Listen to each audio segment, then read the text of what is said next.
marcan el destino de Valle Salvaje, avance del capítulo 226, 5 de agosto. La cosa va de cartas en Valle Salvaje. Adriana tiene en sus manos la clave contra Julio y Úrsula, mientras Bárbara lo pierde todo. El destino de Valle Salvaje, como el de los ríos que serpentean por sus tierras, a menudo se decide en el silencio de una corriente oculta, en la fuerza invisible de una carta que, sin ser leída por todos, arrastra consigo vidas enteras. Y en aquellos primeros días de agosto, bajo un sol que prometía tanto la gloria de la cosecha como la aridez de la desdicha, dos misivas, una encontrada y otra perdida, se convirtieron en los ejes sobre los que giraría el frágil mundo de sus habitantes. La primera carta descansaba, como un pájaro herido, entre las manos de Adriana. El papel, ligeramente arrugado, parecía vibrar con el peso de las mentiras que contenía. No era ya una simple sospecha, una intuición dolorosa, era la prueba irrefutable, la tinta negra sobre el blanco inmaculado de la verdad. Julio, Úrsula, sus nombres danzaban juntos en una caligrafía venenosa, tejiendo la red que la había separado de Rafael, el hombre cuyo recuerdo era un ancla en la tempestad de su corazón. Adriana se encontraba en la pequeña y acogedora cocina de Luisa, un refugio de olores a pan recién hecho y a confidencias. La luz de la tarde se filtraba por la ventana, dibujando rectángulos dorados en el suelo de baldosas. Fuera, la vida del pueblo seguía su curso con una normalidad casi insultante. Dentro, el universo de Adriana se había fracturado. «No puedo creerlo, Luisa, no quiero creerlo», susurró, su voz un hilo a punto de romperse. Dejó la carta sobre la mesa de madera, como si le quemara los dedos. Luisa, con esa sabiduría tranquila que le otorgaban los años y las penas vividas, rodeó la taza de tila con sus manos y la miró por encima del vapor. No dijo nada, esperando. Sabía que el silencio era, a veces, el único recipiente capaz de contener un dolor tan grande. Leerlo, continuó Adriana, pasando una mano por su cabello. Ver sus palabras, su plan, detallado con una frialdad que me hiela los huesos. Es como si me hubieran apuñalado por la espalda y ahora, al fin, viera el cuchillo. Y lo peor es que lo empuñaban dos personas en las que, de distinta manera, llegué a confiar. Julio siempre ha sido un hombre complejo, Adriana. Ambicioso, sí, pero esto es crueldad pura, respondió Luisa con suavidad, pero con una firmeza de acero en su mirada. Y Úrsula, bueno, de ella ya nada me sorprende. Esa mujer lleva la amargura cosida al alma. ¿Pero por qué? ¿Por qué tanto empeño en destruir algo que apenas empezaba a florecer? Rafael y yo, éramos felices, Luisa. O al menos, lo intentábamos. Encontrábamos pequeños momentos de paz en medio de todo este caos. Y ellos nos lo arrebataron. Nos envenenaron con dudas, con mentiras. Me hicieron creer que Rafael no era quien decía ser, y a él. A saber qué sarta de infamias le contaron sobre mí. El recuerdo del rostro de Rafael, endurecido por la decepción, la golpeó con la fuerza de una ola. La última vez que habían hablado, sus palabras habían sido como piedras. Ahora entendía que aquellas piedras no eran suyas, que se las habían puesto otros en las manos. La pregunta ahora es ¿qué vas a hacer, querida?, dijo Luisa, inclinándose hacia ella, su voz bajando a un murmullo cómplice. Tienes la verdad en tus manos. Es un arma poderosa. Adriana levantó la vista del suelo. Sus ojos, enrojecidos por lágrimas contenidas, se encontraron con los de su amiga. ¿Un arma? A mí me parece más bien una bomba. Si se la muestro a Rafael, ¿qué ocurrirá? Estallará. Su amistad con Julio, lo que sea que quede de ella, se hará pedazos. Se enfrentará a él, quizá de forma violenta. Y Úrsula, esa mujer es capaz de cualquier cosa si se ve acorralada. ¿Y si esto solo trae más dolor? ¿Y si Rafael, en su furia, comete una locura? ¿Y si no lo haces? Replicó Luisa con lógica implacable. Si no lo haces, vivirás para siempre con este secreto. Verás a Julio cada día, sabiendo lo que hizo. Verás a Rafael sufrir en silencio, creyendo en una mentira. Y tú, Adriana, te consumirás por dentro. La verdad, por muy dolorosa que sea, siempre es un camino hacia la luz. La mentira es una jaula oscura. Adriana cogió la carta de nuevo. El papel era fino, pero pesaba como una losa de granito. Era la prueba de la traición, sí, pero también era la llave para recuperar su propia historia, para limpiar su nombre y, quizá, solo quizá, para volver a mirar a Rafael a los ojos sin que una sombra de duda los enturbiara. La pregunta que resonaba en su cabeza era ensordecedora, un eco que lo llenaba todo. Debía contárselo. ¿Estaba preparada para la devastación que, inevitablemente, seguiría a la verdad? Mientras Adriana sopesaba el peso del conocimiento, Julio y Úrsula se ahogaban en el vacío de la ignorancia. La segunda carta, la que los incriminaba, la que era su sentencia, había desaparecido. Y con ella, se había esfumado la precaria paz que su alianza les había proporcionado. Se encontraron en la penumbra de la sacristía, un lugar que olía a incienso frío y a secretos guardados bajo llave. Julio caminaba de un lado a otro como un animal enjaulado, sus pasos resonando en el silencio solemne del lugar. Tienes que tenerla tú, Úrsula. No hay otra explicación, siseó, deteniéndose en seco frente a ella. Su rostro, normalmente compuesto y calculador, estaba desfigurado por una ansiedad que no podía ocultar.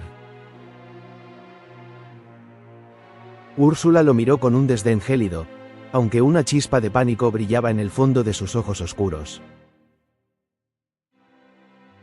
Estaba sentada en un viejo banco de madera, con la espalda recta, como una reina depuesta aferrándose a los últimos vestigios de su dignidad.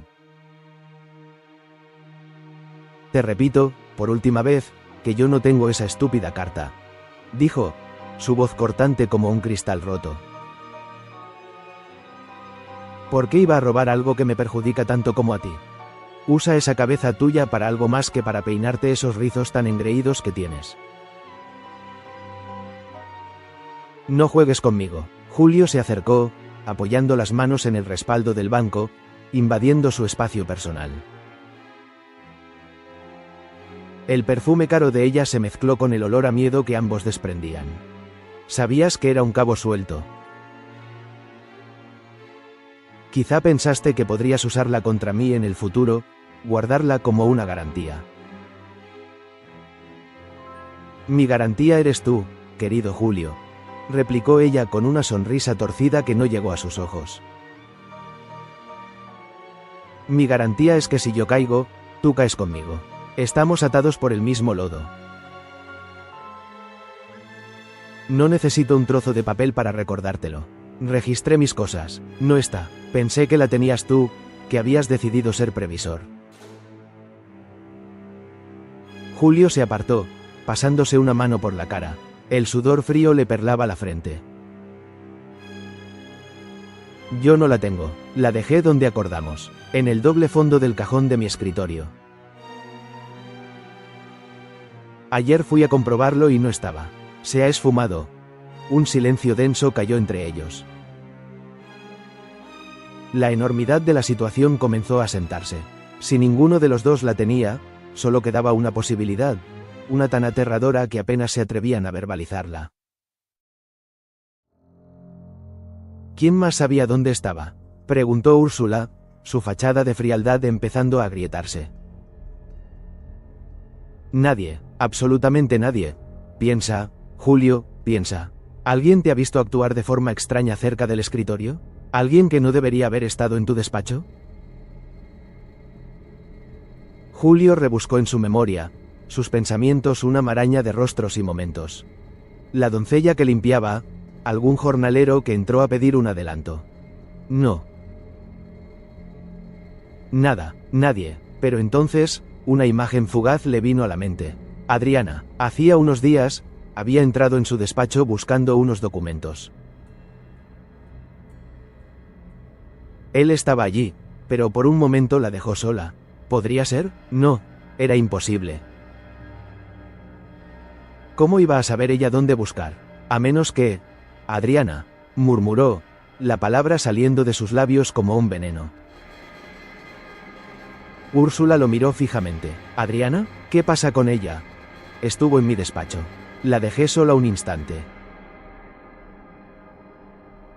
Pero es absurdo, no podía saberlo. No subestimes a esa muchacha, Julio. Parece frágil, pero tiene la determinación de la mala hierba. Y tiene motivos para odiarnos. Si ella tiene la carta. Úrsula no terminó la frase.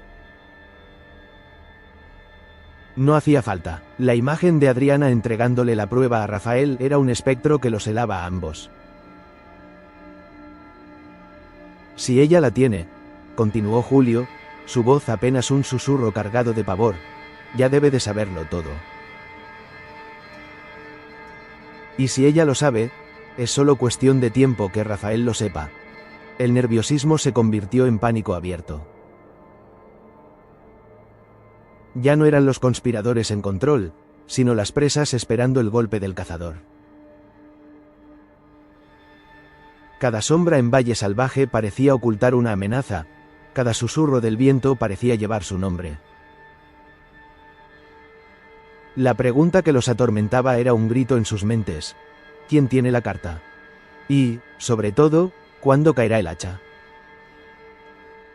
Lejos de las intrigas y las cartas robadas, otro tipo de tormenta se estaba gestando, una de carácter íntimo y devastador. Bárbara se había derrumbado. La verdad, esa que a menudo se busca con ahínco sin ser consciente de sus afiladas garras, la había encontrado. Y la había destrozado. Leonardo e Irene. Sus nombres resonaban en su cabeza como un eco macabro. No había sido una única revelación, sino una cascada de pequeños descubrimientos, de piezas que encajaban con una precisión cruel. Una mirada demasiado larga entre ellos durante la cena, una excusa poco convincente de Leonardo para una ausencia nocturna. El perfume de Irene impregnado en una de sus chaquetas, y finalmente, la confirmación, una conversación a media voz que no debería haber escuchado, robada al aire a través de una puerta entornada. Palabras de amor clandestino, de planes secretos, de un futuro en el que ella, Bárbara, no era más que un obstáculo, un peón prescindible. Ahora, sentada en la soledad de su alcoba, el mundo se había vuelto de ceniza. El sol que entraba por la ventana parecía una burla. Cada objeto en la habitación, cada recuerdo compartido con Leonardo, era ahora un testimonio de la mentira. El joyero que él le regaló, el libro de poemas que le leía por las noches, la propia cama que habían compartido, todo estaba manchado. Entendía tantas cosas ahora, su distancia emocional, su impaciencia, sus sonrisas forzadas. No eran fruto del estrés o de las preocupaciones del negocio, como ella había intentado creer con una desesperación conmovedora. Eran los síntomas de un corazón que latía en otro pecho, de un cuerpo que anhelaba otro cuerpo. Y lo más doloroso, lo que le partía el alma en dos, era Irene. La que se había presentado como una amiga, una confidente. La que había escuchado sus inseguridades sobre su matrimonio con una expresión de compasión que ahora reconocía como puro cinismo. Le había abierto su corazón, le había confiado sus miedos, mientras ella, en secreto, le robaba al marido. La traición era doble, una herida de dos filos que sangraba sin cesar. Estaba sumida en este abismo de dolor cuando unos golpes suaves sonaron en la puerta. «Bárbara, ¿estás ahí? Soy Irene». La voz de Irene, melodiosa y despreocupada, fue como echar sal en la herida abierta. Bárbara se quedó paralizada. ¿Qué hacía allí? ¿No tenía suficiente con haberle robado la felicidad, que ahora venía a regodearse?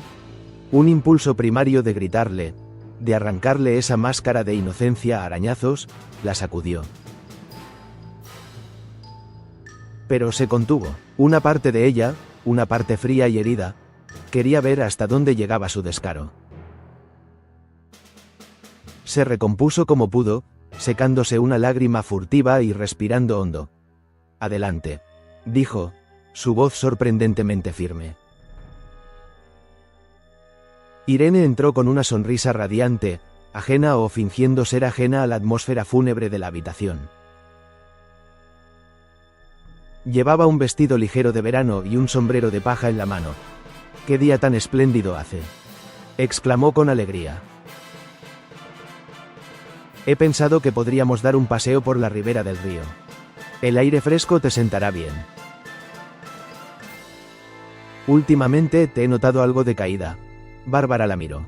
La observó detenidamente, buscando una grieta en su actuación, un atisbo de culpa. No encontró nada, solo una amabilidad perfecta, insoportable. Era una actriz consumada. El descaro era tan absoluto que resultaba casi hipnótico. La pregunta que se arremolinaba en la mente de Bárbara era un grito mudo. ¿Sería capaz de ocultar lo que sentía? ¿Podría caminar a su lado, escuchar su charla intrascendente, sonreír y fingir que su mundo no se había venido abajo por su culpa?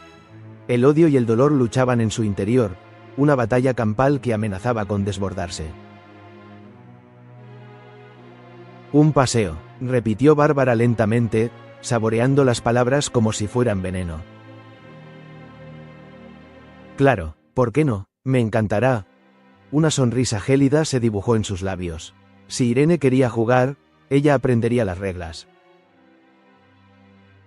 Quizá en ese paseo, junto al murmullo del río, encontraría la forma de hacerle saber, sin necesidad de gritos, que conocía su secreto.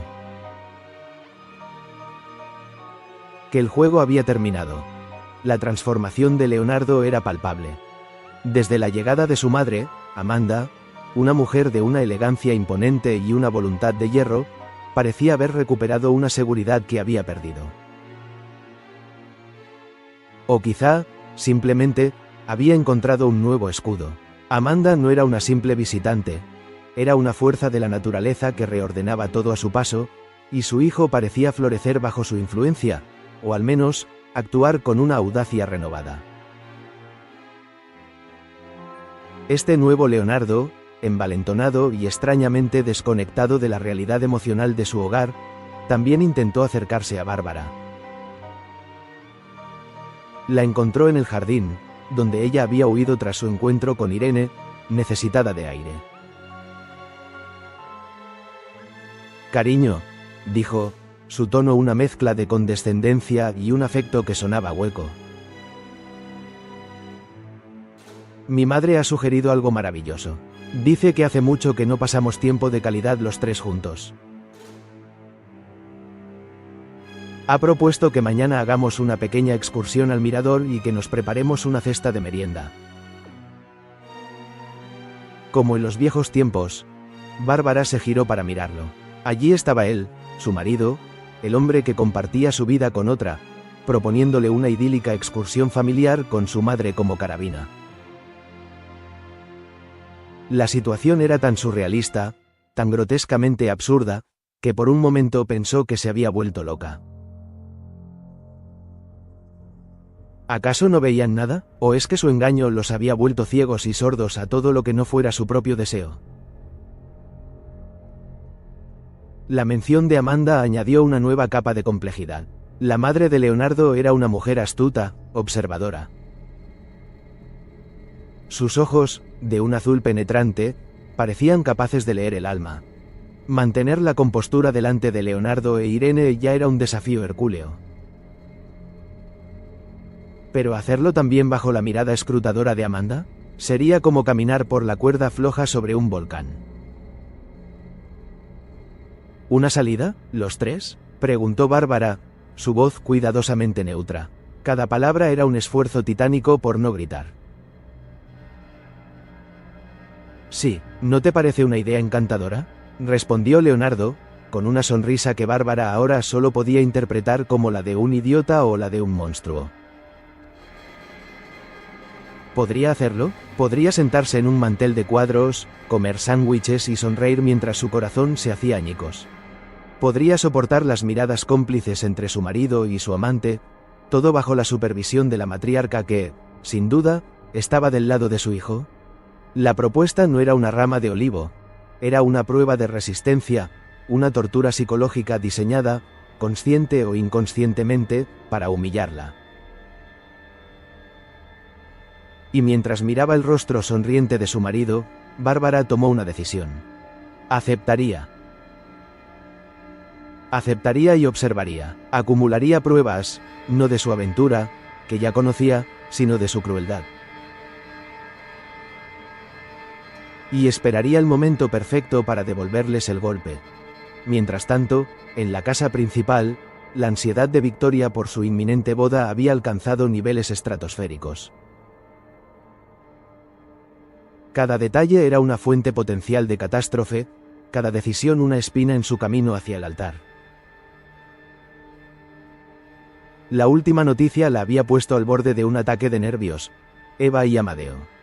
¿He oído bien? ¿Los responsables del banquete de mi boda serán una criada y un mozo de cuadras reconvertido en cocinero?, exclamó, caminando por el salón con la furia de una leona enjaulada.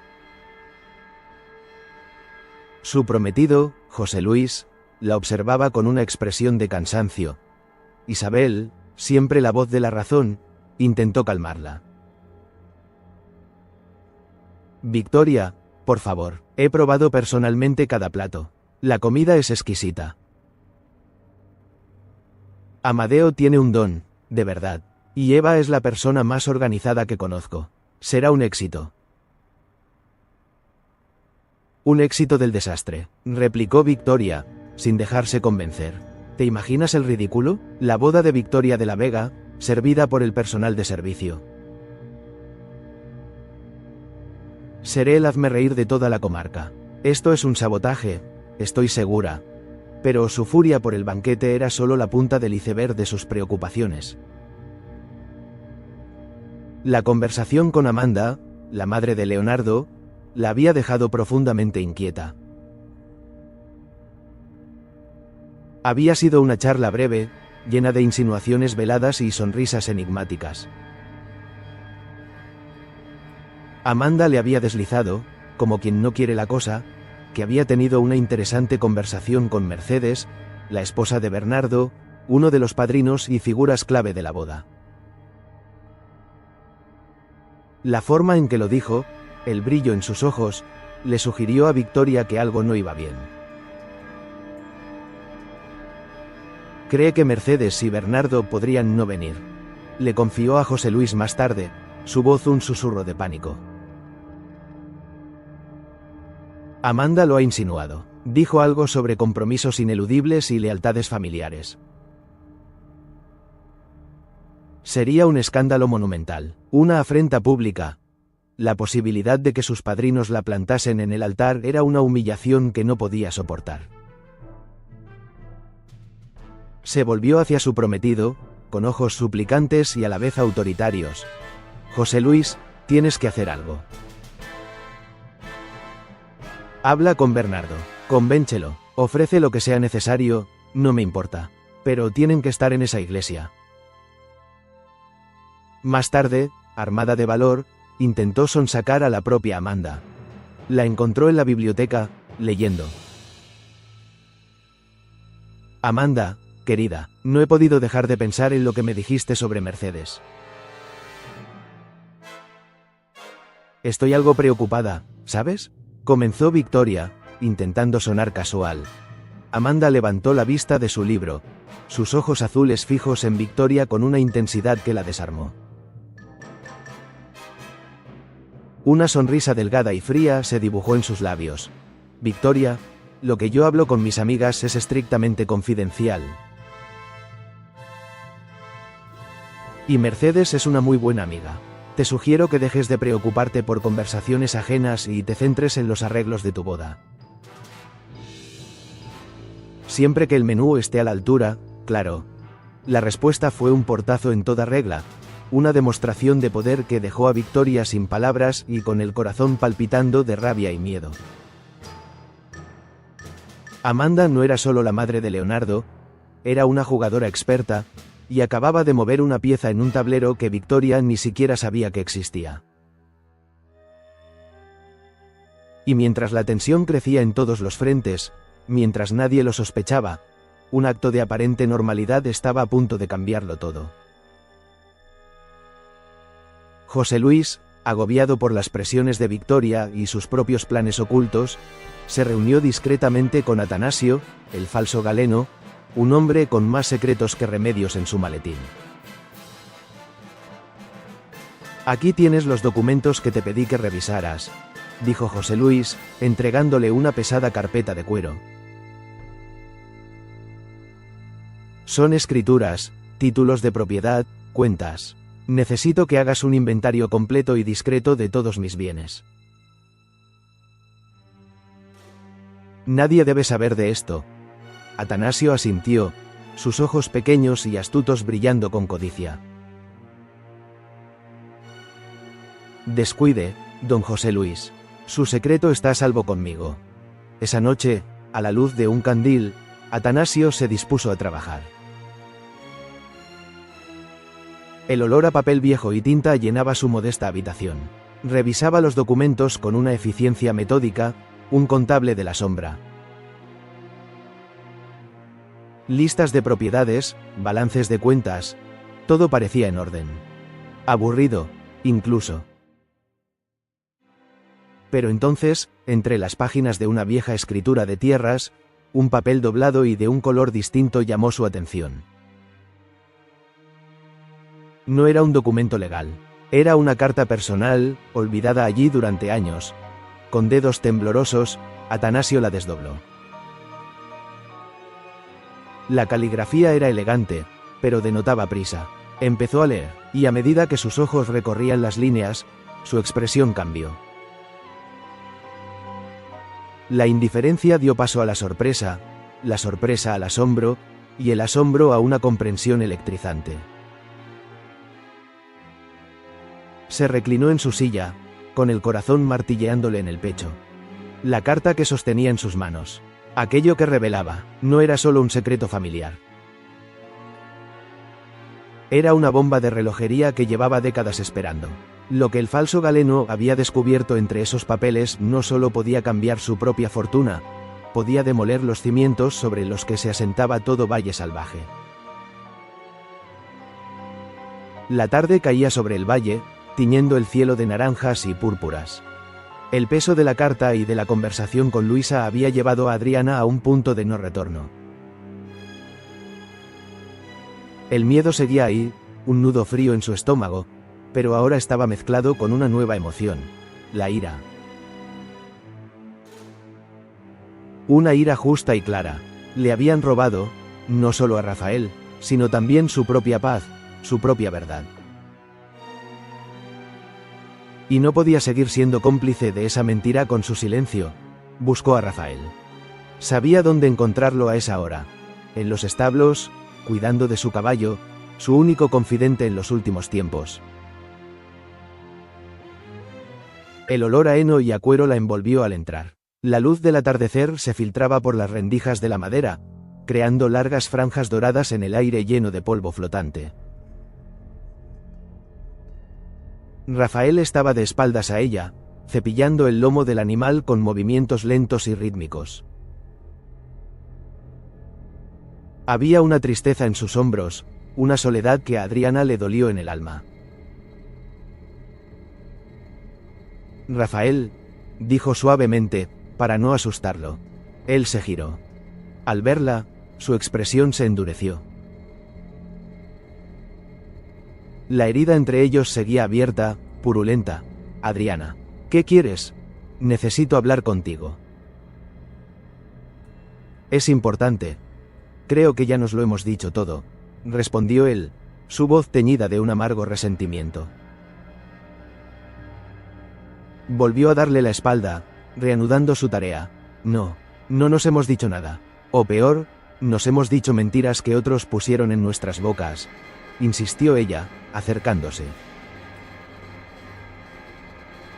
Su corazón latía con una fuerza desbocada. Por favor, Rafael, solo escúchame. Algo en su tono, una urgencia desesperada, una sinceridad inconfundible, lo hizo detenerse. Dejó el cepillo y se apoyó en el poste de madera, cruzando los brazos. Su postura era defensiva, pero sus ojos la estudiaban, expectantes. Adriana respiró hondo, buscando el valor que necesitaba. Las palabras ensayadas en su mente se desvanecieron. Solo quedaba la verdad, desnuda y brutal. ¿Recuerdas por qué nos separamos? Comenzó, su voz temblando ligeramente. Por las dudas, por las cosas que oíste de mí, y las que yo oí de ti. Por la desconfianza que se sembró entre nosotros, como una mala hierba. Rafael asintió, su rostro una máscara de piedra. Lo recuerdo perfectamente. Pues nada de eso fue casualidad, Rafael. No fue mala suerte, ni un malentendido. Fue un plan cruel y deliberado para separarnos. Él frunció el ceño, la confusión empezando a reemplazar la hostilidad. ¿Un plan? ¿De qué estás hablando, Adriana? Ella sacó la carta de su bolsillo. Sus manos temblaban tanto que apenas podía sostenerla. Se la tendió. Esto es de lo que hablo. Léela. Rafael la miró, luego miró el papel arrugado que ella le ofrecía, y finalmente lo tomó con recelo. Sus ojos comenzaron a recorrer las líneas, primero con incredulidad, luego con una creciente tensión. Adriana observaba cada músculo de su rostro contraerse. Vio la confusión transformarse en una comprensión atónita, y la comprensión en una furia oscura y terrible que nunca antes le había visto. Cuando terminó de leer, el papel cayó de sus dedos inertes al suelo de paja. Levantó la vista, y sus ojos eran dos pozos de dolor y rabia. Julio, susurró, la palabra ahogada, rota. Era el nombre de su amigo, de su hermano. El nombre de su traidor. Y Úrsula, lo sé, dijo Adriana, las lágrimas corriendo ahora libremente por sus mejillas. No eran lágrimas de tristeza, sino de alivio y de empatía por el dolor que veía reflejado en él. Rafael no dijo nada, se apartó de ella, caminando hacia la salida del establo. Se detuvo en el umbral, su silueta recortada contra el cielo moribundo. El mundo parecía haberse detenido. El aire estaba cargado de la electricidad que precede a la tormenta. Adriana había dicho la verdad. Había detonado la bomba, y ahora, mientras observaba la espalda tensa de Rafael, la espalda de un hombre cuyo mundo acababa de ser demolido, solo podía preguntarse cómo sería la explosión.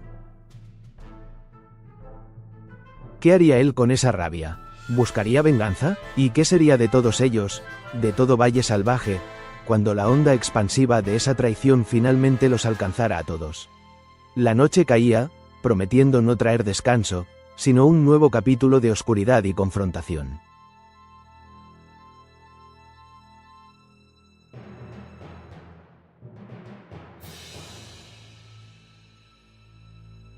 The concept of Introducción al Poder de los Hábitos Pequeños delves into the profound impact that small, consistent behaviors can have on transforming one's life.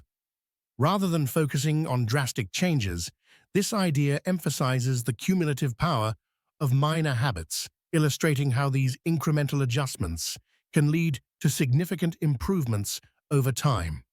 This approach is grounded in the belief that small, regular actions can eventually snowball into major lifestyle changes, making the daunting task of self-improvement more manageable and sustainable. The significance of small habits lies in their ability to create a ripple effect, influencing various aspects of one's life.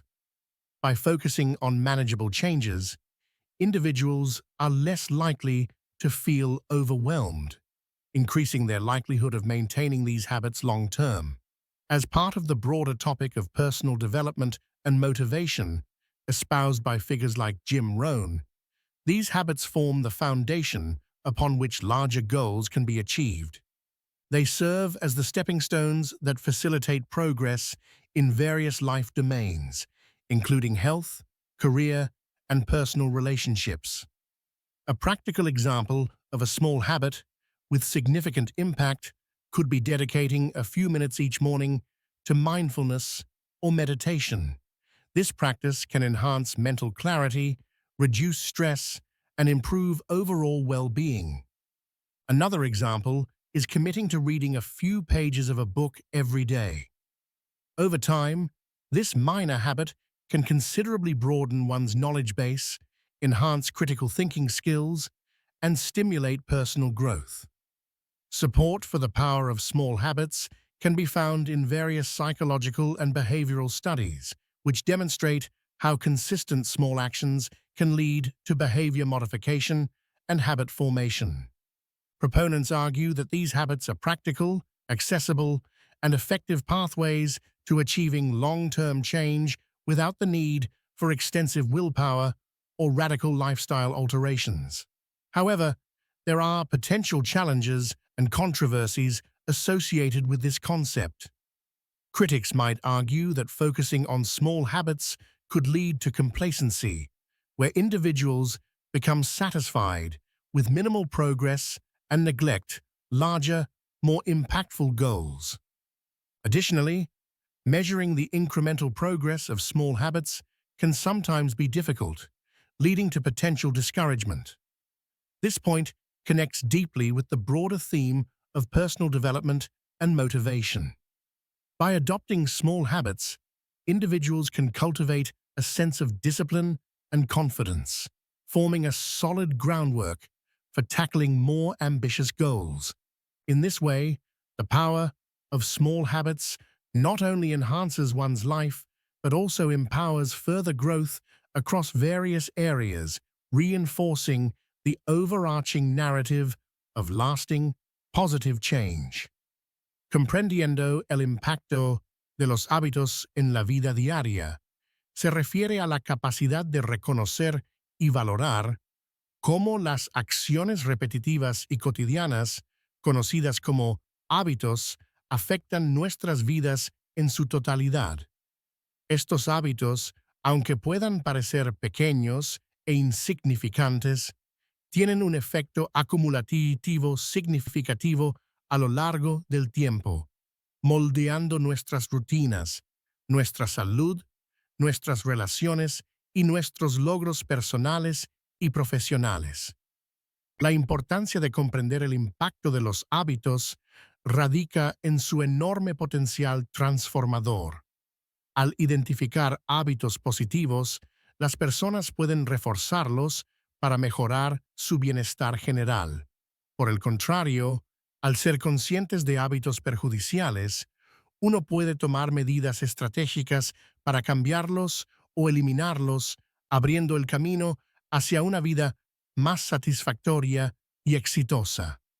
En otras palabras, los hábitos son el componente básico de nuestro estado de ser, y su gestión consciente es crucial para alcanzar metas de largo plazo y vivir una vida plena. Para ilustrar este punto, consideremos el hábito de la lectura diaria. Leer por tan solo 20 minutos cada día puede incrementar significativamente el conocimiento, mejorar el enfoque mental y expandir la empatía. Con el tiempo, Este hábito puede abrir puertas a nuevas oportunidades personales y profesionales. Otro ejemplo es el hábito de la meditación diaria.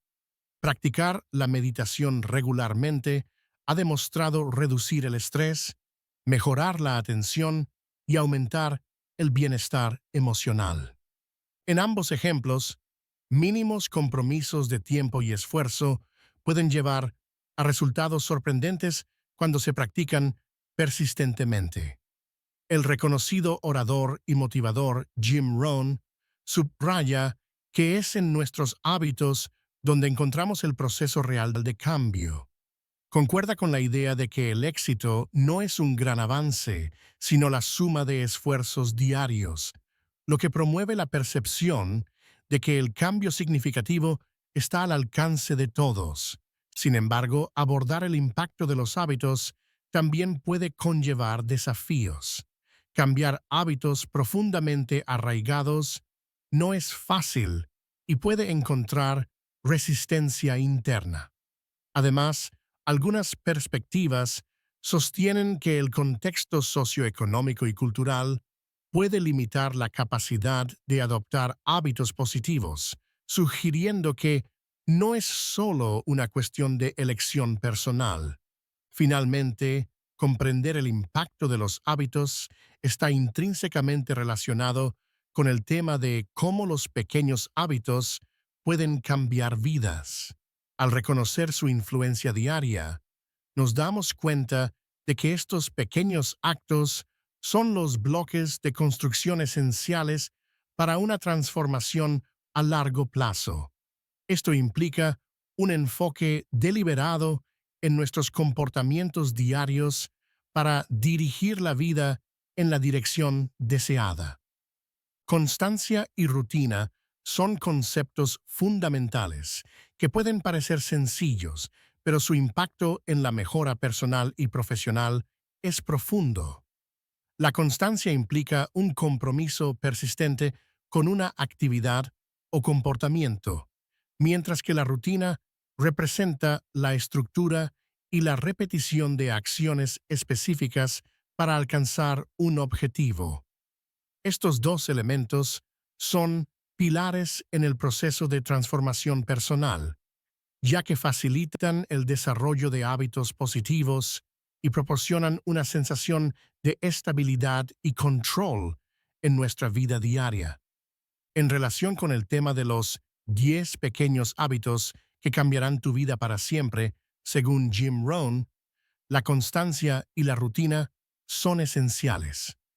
Jim Rohn, un célebre orador motivacional, enfatiza que el cambio real y duradero no sucede de la noche a la mañana, sino a través de acciones consistentes y repetidas a lo largo del tiempo. Sin la constancia, incluso los mejores consejos para mejorar la vida carecen de valor porque simplemente no se implementan de manera sostenida. Un ejemplo de la importancia de la constancia y la rutina es el establecimiento de un régimen de ejercicio regular. Al comprometerse a ejercitarse durante 30 minutos todos los días, eventualmente se desarrollará una rutina que no solo mejora la salud física, sino que también impulsa el bienestar mental y emocional. Otro ejemplo es el hábito de leer diariamente. Al reservar tiempo para leer todos los días, una persona puede expandir su conocimiento y perspectiva de manera constante, lo que puede llevar a nuevas oportunidades y un mayor sentido de satisfacción personal. El famoso escritor y empresario James Clear menciona que la constancia y la rutina moldean nuestras vidas más que cualquier otra cosa. En su libro Atomic Habits, Clear argumenta que las pequeñas mejoras cotidianas, mantenidas de forma constante, pueden conducir a resultados significativos con el tiempo. Sin embargo, establecer estas rutinas no está exento de desafíos.